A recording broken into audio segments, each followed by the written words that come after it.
Good morning. Happy Father's Day, and welcome to Zion United Church of Christ, where we've been worshiping together since 1854 in downtown Mount Clemens, Michigan. Wherever you are in your journey with God, all are welcome to worship here with us at Zion. A few announcements before we get started here today. Remember to like us on Facebook and follow us on YouTube. I want to let you know last Tuesday, the 14th of June, marks 2 years since our first live stream. So I just want to say congrats to the tech team on a milestone there. We are still waiting on a couple stops for our organ repair, so we will still have the piano for you this morning, and hopefully we can get that wrapped up in the coming week or so. The Zion Council met this past Tuesday. Remember that our bills are approximately $15,000 per month. Last month, we brought in $14,525. So with one large donation, we were almost able to reach that goal that we have there. So we appreciate every offering that all of you give. Keep in mind, you can also give to the Tech Team Fund through your morning offerings, where you would normally write on your envelopes Board of Christian Ed or the Music Department. You can also write Tech Team or Stream Team. The Christian Education Fund has over $22,000 in it, which is fantastic. The Tech Team currently has $50,000. So in addition to here in person, you can also make your offerings online on our secure PayPal portal, or you can download a direct deposit form from our website. You can fill that out so that it automatically comes out of your account either once or twice a month. If you do that, please return the direct deposit slips to our financial secretary, Kelly Lang. You are all the future of Zion, and we appreciate your help in getting to where we need to be. Katie Tinkler has had a bin outside the office door for a week or two here. I don't know if any of you have walked by it or seen it, but it's regarding a friend of hers that is collecting school supplies to make over 500 backpacks for kids in the local Mount Clemens area. So the council discussed this, and we decided to donate $1,000 from our Missions and Outreach Fund to this cause. And we hope that you can all give as well. If you want more details, there is a sign posted on the office door, or you can donate individual supplies to help make the backpacks. Thank you to those of you who have stepped up and helped out our holy weeders weed our beds around the church. So I saw multiple people taking time out of their day to help weed our flower beds. It is starting to look really nice, so thank you very much. Keep up the good work and keep up with the weeding.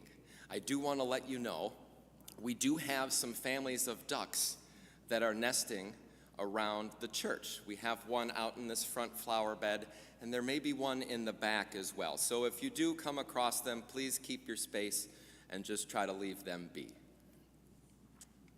We have a very special Father's Day service for you today. We have videos from the past as well as from the present. We have two very special anthems. One was recorded back in 1989. The other is a special appearance by someone who you all know who will be singing from home. Thank you to those who submitted or brought in your favorite pictures of your father. It was a joy to help out in making this service for you all today. So I want to give a quick thank you to Marge Mann for all of the hard work that she does in putting on these special services. So thank you, Marge. We also have coffee hour for today down in the social hall. This will be right after the service. Linda Huff and our wonderful kitchen crew will have Dad's root beer floats, grilled cheese, and other snacks right after service. So we hope that you all can join us. The altar flowers today are placed in honor of all fathers for Father's Day. We love you and we honor you. And let us now enter into worship.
brought parenting questions to some of the wisest minds on the planet. You guessed it, dads. This is Ask a Dad. What should I do if my kids won't come when I call them? Turn off the Wi-Fi and watch them all magically appear. Will my children ever let me use the bathroom in peace? Yes, when they move out of your house. When we're playing sports, should I let my kids win? Absolutely not. It's not your fault God bless you with incredible athletic talent. Why is there peanut butter on the back of my couch? Why are there Legos in the fridge? No one knows. What if my kids don't think I'm cool? It doesn't matter, because deep down, all dads know that they are so cool. How come nobody laughs at my amazing dad jokes? Because you're doing it right. Why can't my kids remember to do their chores? Because that part of a child's brain is reserved for remembering all the things you hoped they'd forget. Why won't my children listen to me? What? How do I get my kid to eat dinner? You look them right in the eyes and you tell them, you are going to your friend's house for dinner. Problem solved.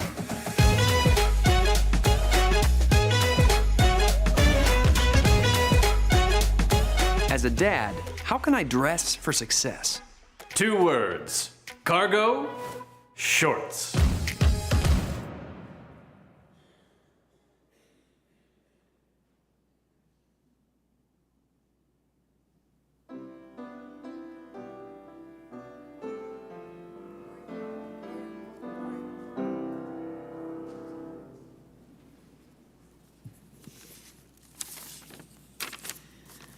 One day in my middle school classroom, there was a young man sitting at his computer, and he had been sitting there for a very long time and was staring very intensely at the screen. That's usually not a very good sign, so I walked over to look over his shoulder. And he was on a website for Jackson Prison. And I asked him, "What are you doing there?" Because there was a picture of an inmate on the screen. And he said, "I'm looking at my father." I didn't ask him what crime his father had committed because it didn't matter. It only mattered that this young man wanted a connection with his father. He wanted him. I think we seriously underestimate the importance of fathers. We all want a relationship with our father, and we want him in our lives, and we grieve for him when he's gone. In the last few years, I had 2 different people contact me on my Ancestry account, looking for their fathers, because our DNA had matched. One person was a 70-year-old woman. I knew exactly who her father was, and it did create a little bit of a family scandal. But we ended up having a family reunion, and all was good. The other one was a 40-year-old man, and that case took some digging, but he eventually found his father, and the man had no idea he had a child out there. And with DNA, those past indiscretions aren't really secret anymore. You may wonder why the song we are singing today, or playing today, is Hey Jude. Paul McCartney wrote Hey Jude for Julian Lennon, the son of John Lennon. Julian was depressed because his parents had recently divorced. Hey Jude was a song of comfort to a boy who felt abandoned by his father. Today we honor our fathers, and we honor those men who stepped up to the plate when our dads were missing. The stepfathers, the uncles, the grandfathers, the coaches, the pastors. And to all the young men out there, if your father was an imperfect human and didn't measure up to the father you wished he was, then be a great dad yourself. Change the script. Have a wonderful Father's Day.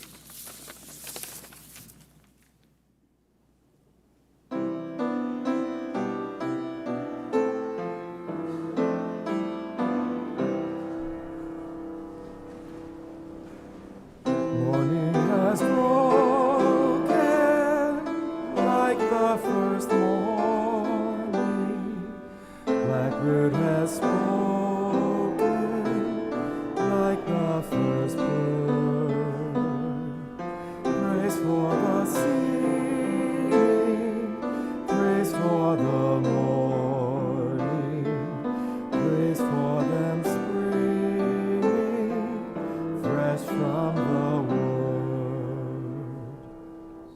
Sweet the rain's new fall, sunlit from heaven, like the first to fall on the first guest.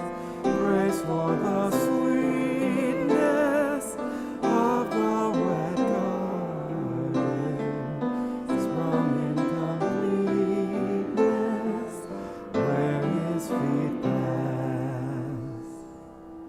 Mine is the sunlight, mine is the morning, born of the one light, he drinks our play.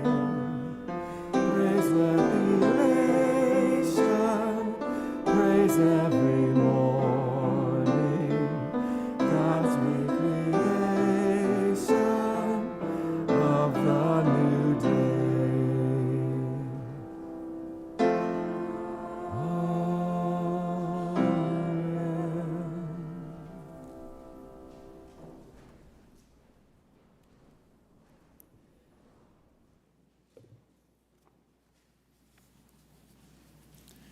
Our Old Testament reading for this morning is Psalm 128. In your Pew Bible, it's page 538. If you're reading your home version of your Bible, you're on your own. This is about the Lord rewarding his faithful people. Psalm 128. The Lord will bless you if you respect him and obey his laws. Your fields will produce, and you will be happy. All will go well.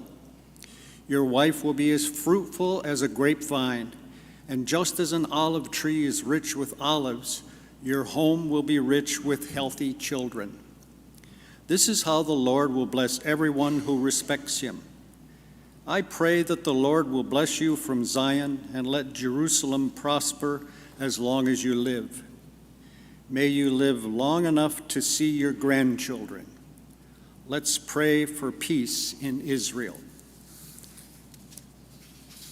The epistle reading for this morning comes from the book of Galatians, chapter 3, beginning to read at verse 23. The law controlled us and kept us under its power until the time came when we would have faith. In fact, the law was to be our teacher until Christ came. Then we could have faith and be acceptable to God. But once a person has learned to have faith, there is no more need to have the law as a teacher. All of you are God's children because of your faith in Christ Jesus. And when you were baptized, it was as though you had put on Christ in the same way you put on new clothes. Faith in Christ Jesus is what makes each of you equal with each other, whether you are a Jew or a Greek, a slave or a free person, a man or a woman. So if you belong to Christ, you are now part of Abraham's family, and you will be given what God has promised. This is the word of the Lord. Thanks be to God.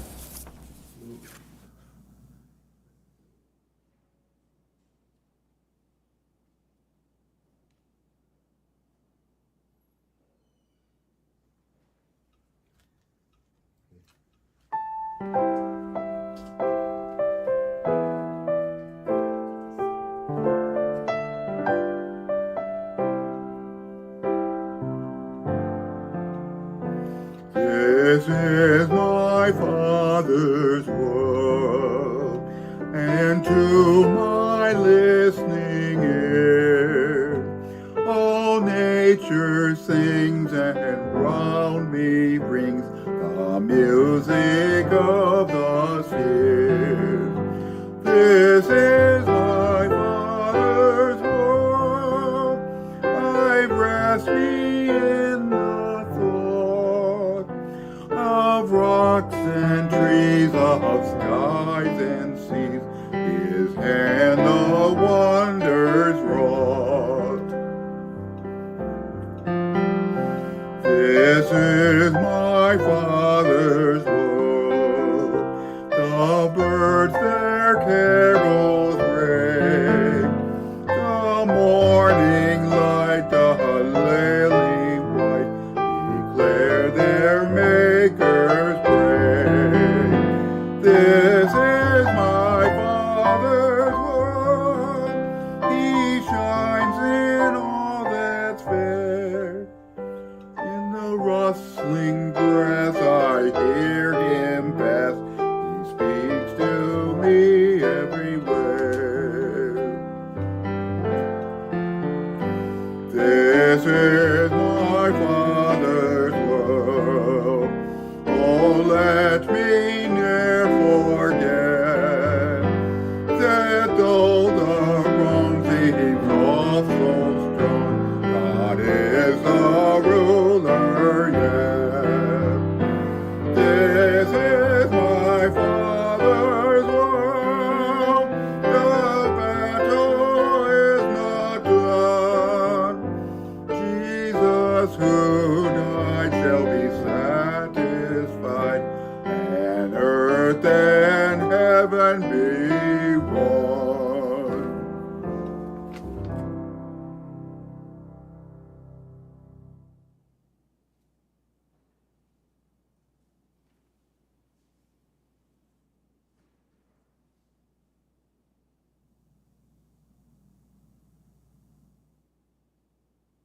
Good morning.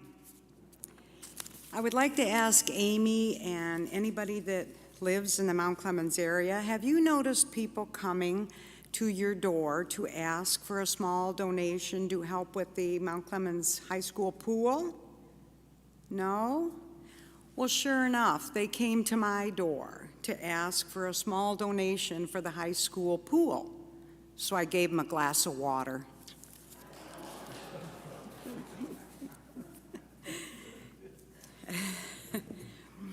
Paul Newton Barnes Jr. was born on May 2nd, 1923, in Tonkawa, Oklahoma. He was number 5 in a tribe of 13 children. He was the firstborn son to Florence America and Paul Newton. His dad worked for the railroad, so after 8 children were born, the job migrated the tribe to Hutchinson, Kansas. 5 more children were born in Kansas. Paul joined the United States Navy in 1941 to help support his mom and the tribe. Before shipping out on the USS Farragut, he met Helen Bennett in Kansas City, Kansas, where he was stationed.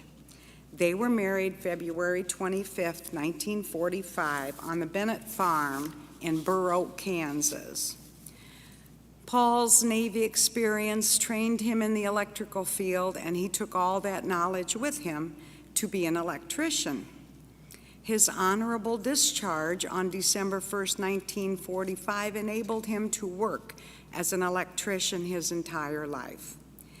Even though Paul didn't graduate from high school, he was very knowledgeable in the business world. He started Barnes Electric Company in 1957. Paul said these things to many people: love our country, thank God, work hard, be honest, respect electricity and the water, and enjoy every day.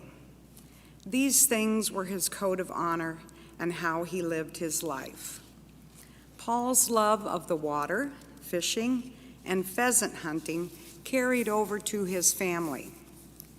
He made sure his children had swim lessons. When fishing, he taught his children to catch, scale, and clean fish. Pheasant hunting was fun while walking the fields to scare the birds up for him. His sense of humor would come out at the funniest times, and all who knew him loved him and wanted to be around him. If you haven't guessed by now, I'm praising my dad. I'm honored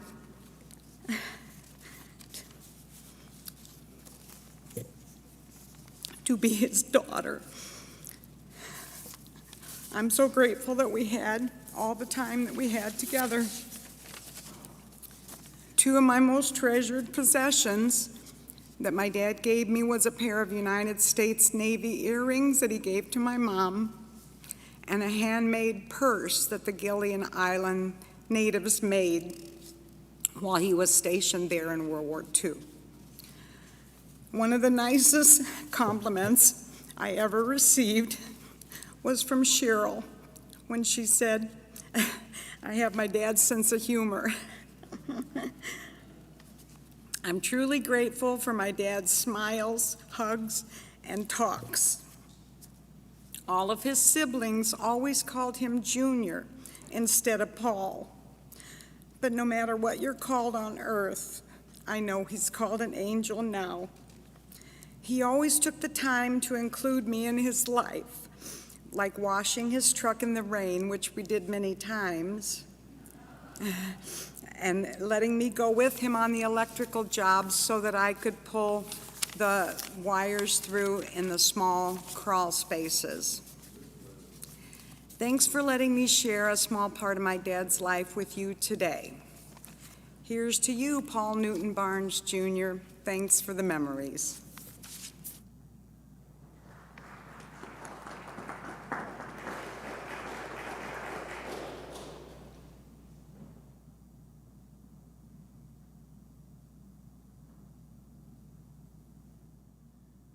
Hard act to follow, Linda. Thanks, Margie, for including me. I'm Kathy Bronikowski, in case anyone doesn't know me.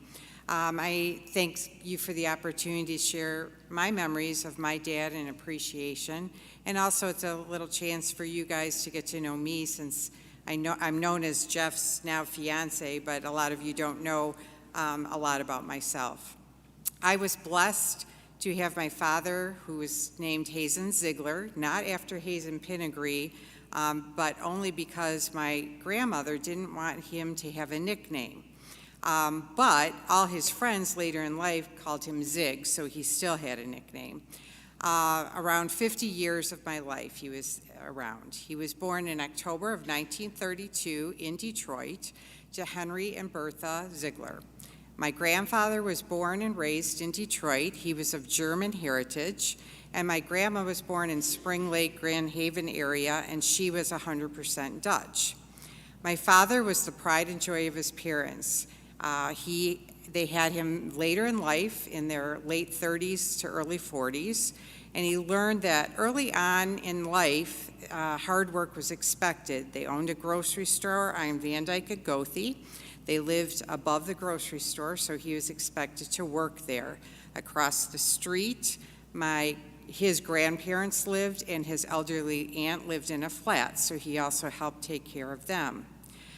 Family values were very important to the family, as they lived very close, and they were the only family in this area. Later on, they sold the store, and they moved further on the east side to Buckingham and Outer Drive. And my dad assisted in, the store was sold, and my dad assisted in delivering Schmidt noodles with his dad when he could. He was the envy in his childhood of all his family friends, being the only child during the war, because his friends had many siblings. As Linda said, most families had 8 to 10 kids, and he was the only child. They thought he had way more toys than they did, so they always came over. I secretly think that it was because my grandma was such an excellent cook, and she always had homemade cookies in the cookie jar. So I'm sure that she shared those with all his friends. Church and the church family were an integral part of the Ziegler home. My grandparents were one of the original family members of the newly formed First Christian Reformed Church on Maryland and Goethe. It is similar very much to the principles and beliefs of Zion, and of course it's Dutch heritage rather than German.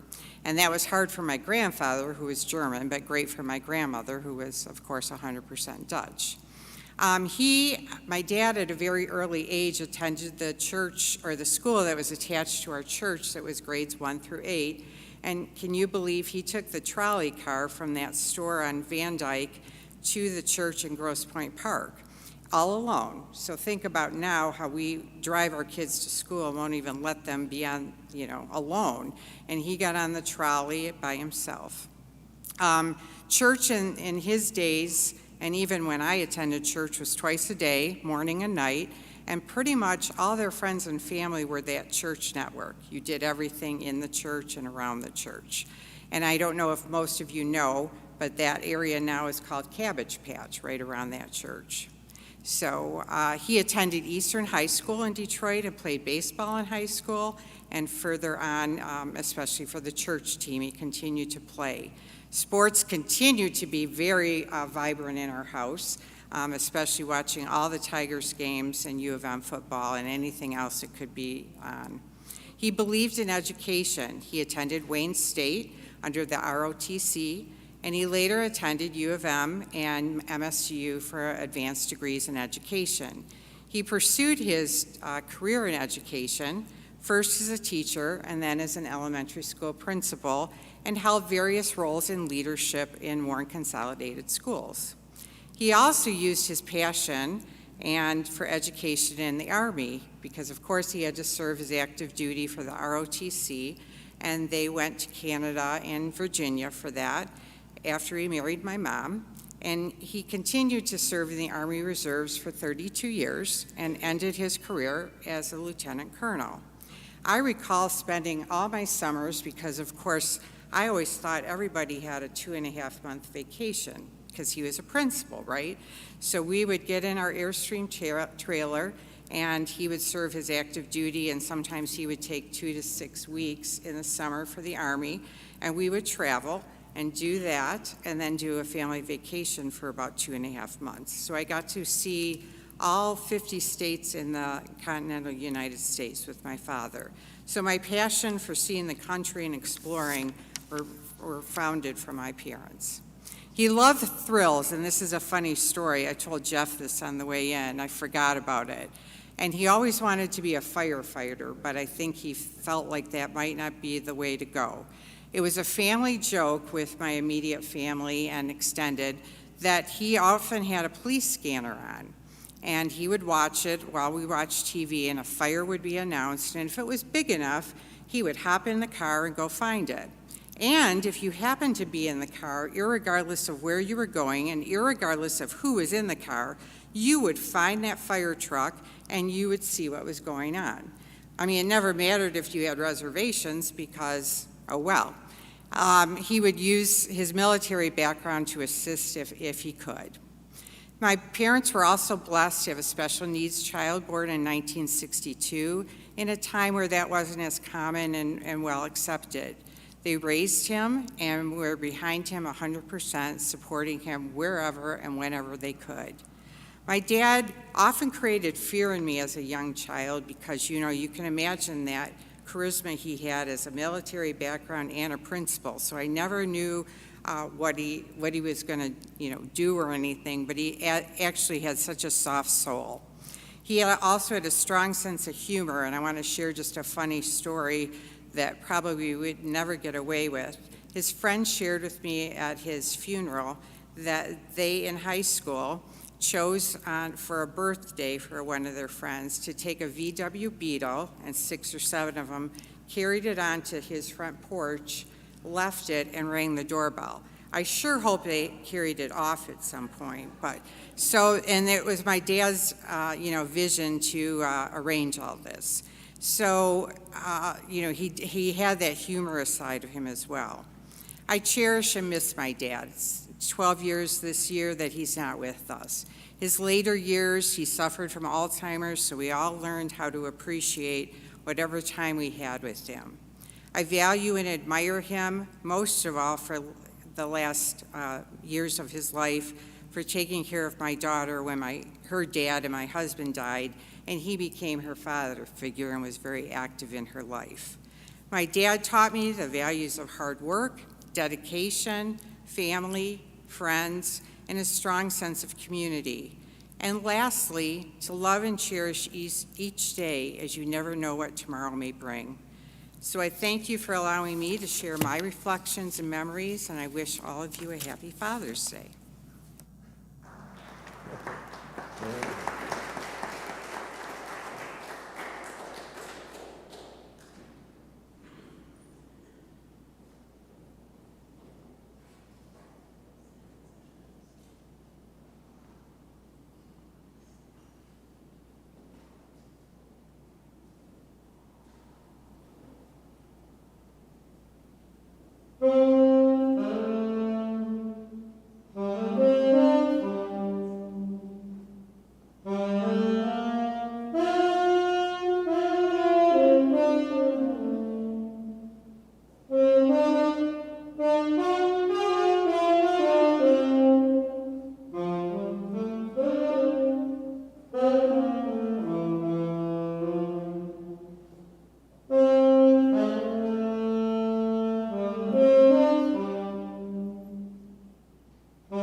Good morning. Our gospel today comes from the 8th chapter of St. Luke, beginning at verse 26. This is Luke 8 and 26. Then they arrived at the country of the Gerasenes, which is opposite Galilee. And as Jesus stepped out on land, a man of the city who had demons met him. For a long time he had worn no clothes, and he did not live in a house, but in the tombs. And when the man saw Jesus, he fell down before him and shouted at the top of his voice, "What have you to do with me, Jesus, Son of the Most High God? I beg you, do not torment me." For Jesus had commanded the unclean spirit to come out of the man. For many times it had seized the man, and he was kept under guard and bound with chains and shackles. But he would break the bonds and be driven by the demon into the wilds. And Jesus then asked the man, "What is your name?" And he said, "Legion," for many demons had entered him. The demons begged him not to order them to go back down into the abyss. Now there was on the hillside a large herd of swine feeding. And the demons begged Jesus to let them enter these. So he gave them permission. Then the demons came out of the man and entered the swine, and the herd rushed down the steep bank into the lake and was drowned. And when the swineherds saw what had happened, they ran off and told it in the city and in the country. And the people came out to see what had happened. And when they came to Jesus, they found the man from whom the demons had gone sitting at the feet of Jesus, clothed and in his right mind. And they were afraid. And those who had seen it told them how the one who had been possessed by demons had been healed. Then all the people of the surrounding country of the Gerasenes asked Jesus to leave them, for they were seized with great fear. So he got into the boat and returned. And the man from whom the demons had gone begged that he might be with him. But Jesus sent him away, saying, "Return to your home and declare how much God has done for you." So he went away, proclaiming throughout the city how much Jesus had done for him. This is the gospel of the Lord. Praise to you, Lord Christ.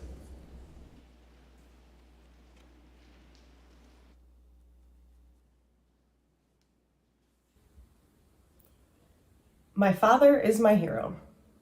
Probably seems like a cliche way to start, but that's been my story since I was a little girl, so I'm sticking to it. Really, if I had my mom pull out every project I've done since elementary school about who my hero is, they would all at some point or another say that my father is my hero. I know how lucky I am to be able to say that and believe it, and I'm even luckier to still believe it after 30 years. There's an entire laundry list I could give you of why, but I'll try to focus on the most important stuff. Hard worker. If hero doesn't make the cut, this would have to be runner-up for how to describe my dad. I remember learning one day that finishing high school and going off to college wasn't something that was in the cards for him. That little piece of information blew my young mind. I remember thinking, how?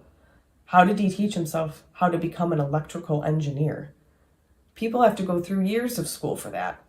And on top of that, one good enough that he was able to start a career that would allow our mom to stay home with us. I think that day may have been when I decided my dad was my hero. Smart. I'm going to use the word smart because if I say he knows it all, that would contradict his ability to navigate an iPhone. But outside of that, he knows it all. I've seen a car parked in our garage for months with the engine suspended because he was hell-bent on not taking it to the shop to get it fixed. He said he could do it, and guess what? He did it. Maybe not as quickly as my mother would have liked, but he did it. And I promise you, it was done the right way, the only way that man knows how. The last point I'll use in my hero argument is his unconditional love for all the people in his circle. He may not say it, but no matter who you are, whether you're one of his daughters, his best friend, or one of his four-legged grandpups, he loves you, and he will do absolutely anything for you. Even if it's something simple like never leaving the house without a cargo pocket full of dog treats. I'm actually convinced he only buys cargo pants for the treat storage you get out of the pockets in those things. Or maybe something a little crazier like driving a train all the way to Kalamazoo just to fix your car so he could drive it all the way back home by himself. He does it all, and he'll always do it all. So thanks, Dad, for always being so dedicated to giving your family the best life, for always knowing how to fix any and everything, for always having a pocket full of treats, and for always being there no matter what.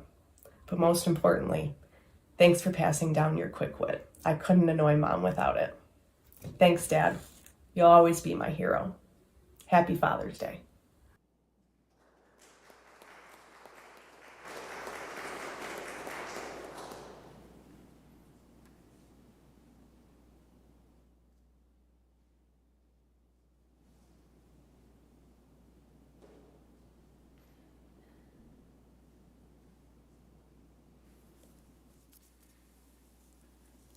For nearly 72 years, I had not known a day in my life when I could not at least call my dad on the phone and talk with him. The day finally came in the early morning hours of Friday the 6th of this past May. He was 10 weeks away from completing his 94th year on this earth.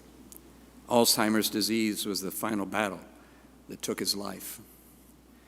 From a West Virginia coal mining family, Eddie Atlas Bray Sr., I'm Junior, made the decision that there would be a better future for his family living in Ohio. So he and his wife Lorraine left the only life the young couple knew, and they raised my brother Al. He likes to be called Van, that's his first name. But raised my brother Al and me in Ohio.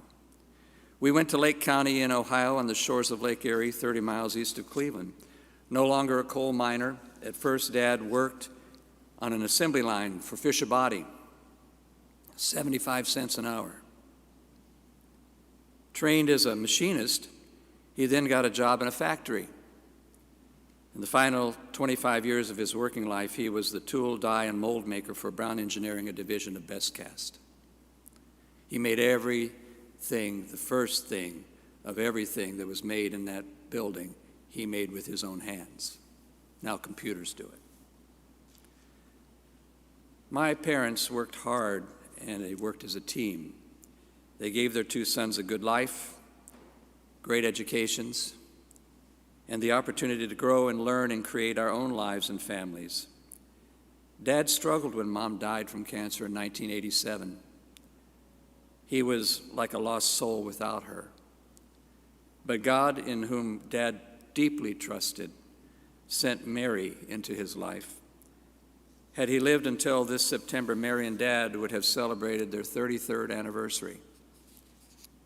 In the last few years, Alzheimer's disease gradually took Dad away from us. Mary, a retired ICU nurse, who also served in the Army during the Vietnam War and took care of wounded soldiers, made every possible effort to see that my dad lived a quality-filled life until the end. And we bless Mary for that. As that end approached, the one thing we had to bear in mind, and what I so often told people in every church I served as their pastor, who would be going through the same pain that our family went through, is that we had to remember who Dad is and not what the disease had made him become. but who he is. My oldest child, Tammy, is 51, has always believed that Alzheimer's people have begun the journey toward their heavenly home. She believed they're gradually moving in, so to speak. Maybe that's true. In Dad's last few days, he would tell us about conversations he just had with his long-deceased brothers. Really? One time my brother Al had gone to visit Dad, and when he asked our father how he was doing, Dad told Al how he and some of his childhood playmates had just been out on their bicycles and they'd gone down to the local swimming hole and been swimming. When I was a young man, my father could stand in front of me and look me straight in the eyes. As he grew older, his body gradually bent into the shape of a C with his cane, causing him to have to look up to see into my eyes. But no matter which way he looked, he could always read my eyes like a book. And even when his own mind was slipping away, he still knew me and called me by name. And he knew how I felt when he looked at me. Last year about this time, Al and I took our dad out to lunch. It was a difficult thing for him to get in and out of the car and walk into the restaurant. After lunch, when it was time to leave, there was this young family in the restaurant, and they were watching us all walk away as we were leaving the restaurant and looking at us, and they were smiling. And I looked around at them and I said, yes, his sons are old men too. I have been blessed to be able to grow old along with my dad. Not everybody gets to do that. A couple of years ago, Dad made the trip here to Henry Ford Hospital to sit with my wife, my grandchildren, my children, my grandchildren, and his great-grandchildren while I had open heart surgery. No one would have ever blamed him if he'd stayed home. But he was there, just as he'd been there for me my whole life.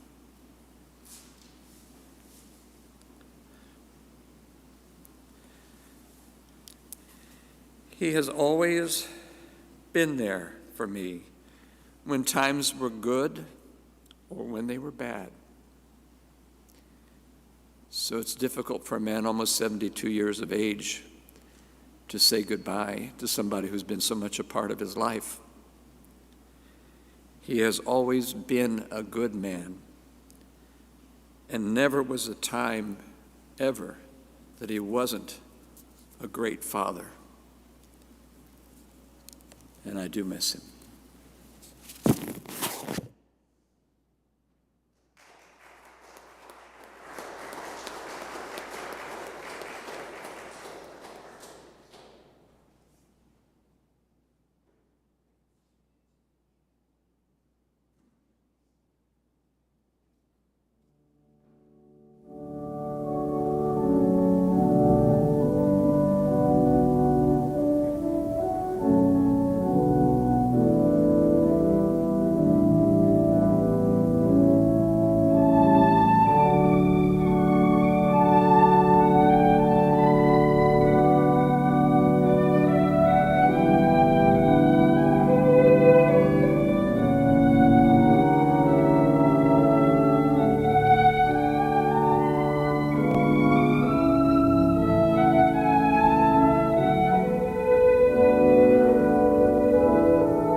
Now we'll have our calling of names where we name our fathers.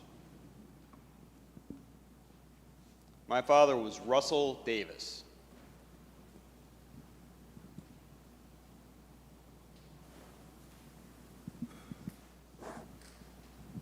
My father was Kenneth Harder. My father is Glenn Gilmet. My father is Bill Moore. My father is Paul Max Bauer. My father was William Schmidt. My father's name was Fred.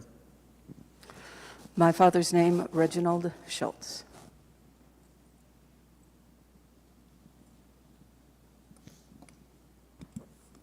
My father was Frank Hayter. My father is Glenn Gilmet.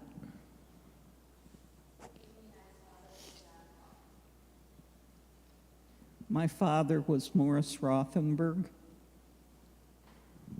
My father was Andrew Tessner. My father was James Lowe.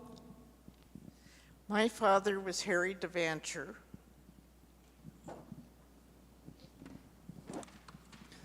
My father was George Gravel.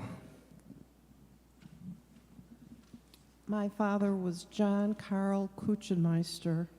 My father was Harold Sisko. My father was Emmons Fitzgerald. My father was Leonard Delackey. My father was Edward Hazard. My father was Eddie Bray. My father was John Sarvis. My father, Charles E. Frakes. My father was Anthony Thomas Spada. My father is David Richards. My father was John Pank. My father was Harold Richards. My father was August Ruprecht. My father was John Knapp. My father is Arthur Webster. My father is Evan Wiltshire. My father is Lee Willie Williams. My father is Dan Wesley Hill. My father is Sylvester Hill. My father is Melvin Stepnitz. My father died recently, so this is a tough day for me. My father was Jerry Bashinsky. My father was Ward Dubé, Sr. My father was Leonard Delackey. My father was Clyde Hicks. My father was Curtis Sprunger. My dad is Jerry Gibson. My father was Richard Haumeister. My father was also Fred Prawl. My father was Elmer Schradi. My father was Raleigh E. Moon.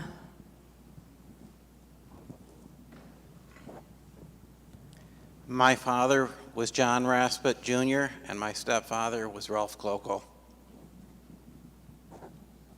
My father was Bill Plegg. My father was Robert Cloco. My father was Clayton Bone Sr. My father was Glenn Gilmet. My father was Carl Ulrich.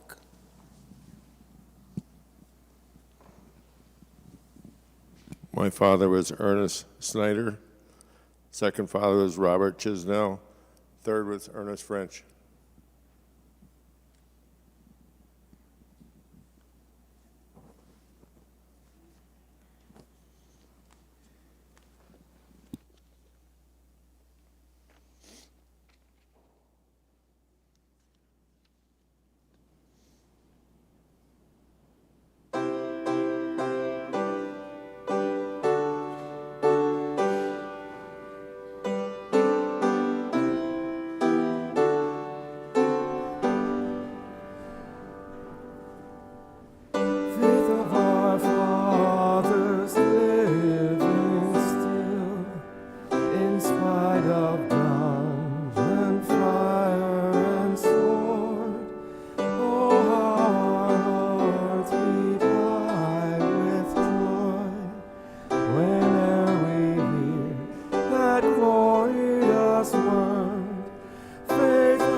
Well, happy Father's Day to all of you. And be sure to do something special today with Dad. And for our dads who've gone on, remember them with love and with generosity and kindness. We thank all of our fathers. You know, I heard somewhere was written, honor thy father and thy mother, so that your life may be long in the land to which I am giving you. And so we come today and we've honored our fathers. And we've honored our grandfathers, and we've honored our stepfathers and our uncles. Men, what you do is important. Amen?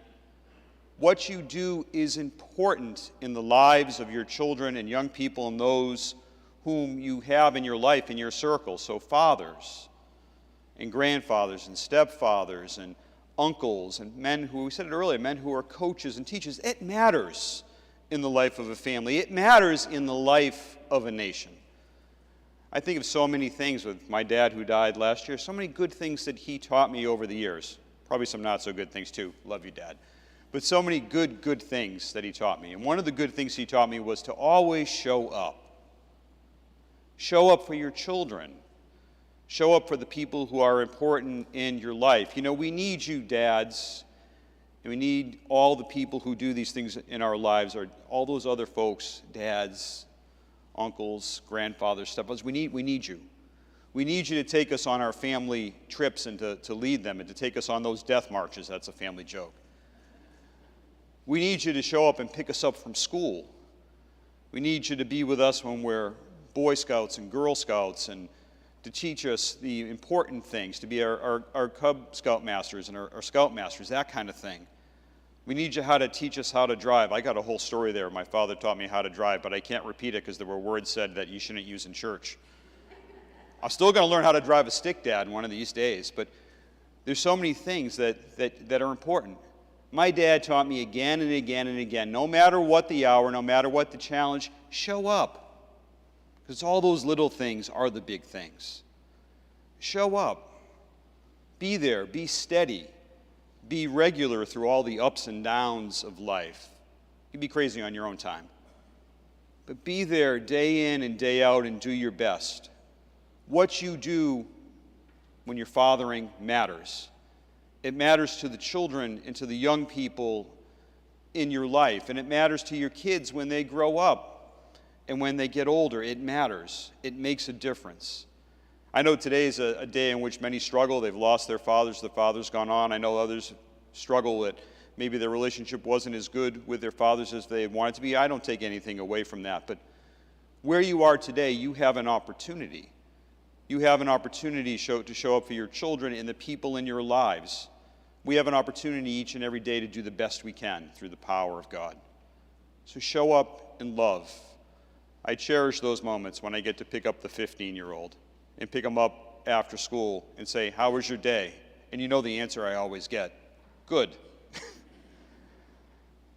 Those moments matter, and those moments make a life, and those moments make a difference, particularly for the young people in our lives. So take that opportunity.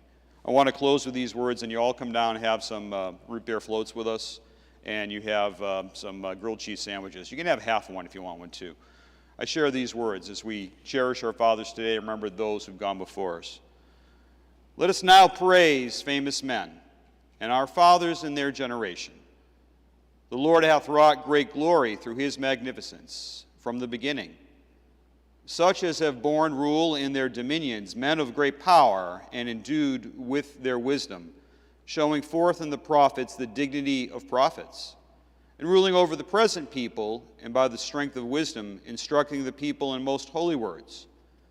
Such as by their skill sought out musical tunes and published canticles of the Scriptures.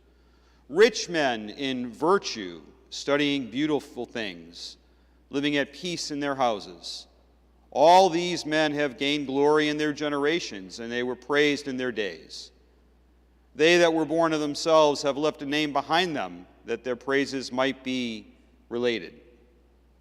And then there are some, of whom there is no memorial, who are perished as if they had never been, and are become as if they had never been born, and their children with them. But these were men of mercy, whose godly deeds have not failed. Good things continue with their seed.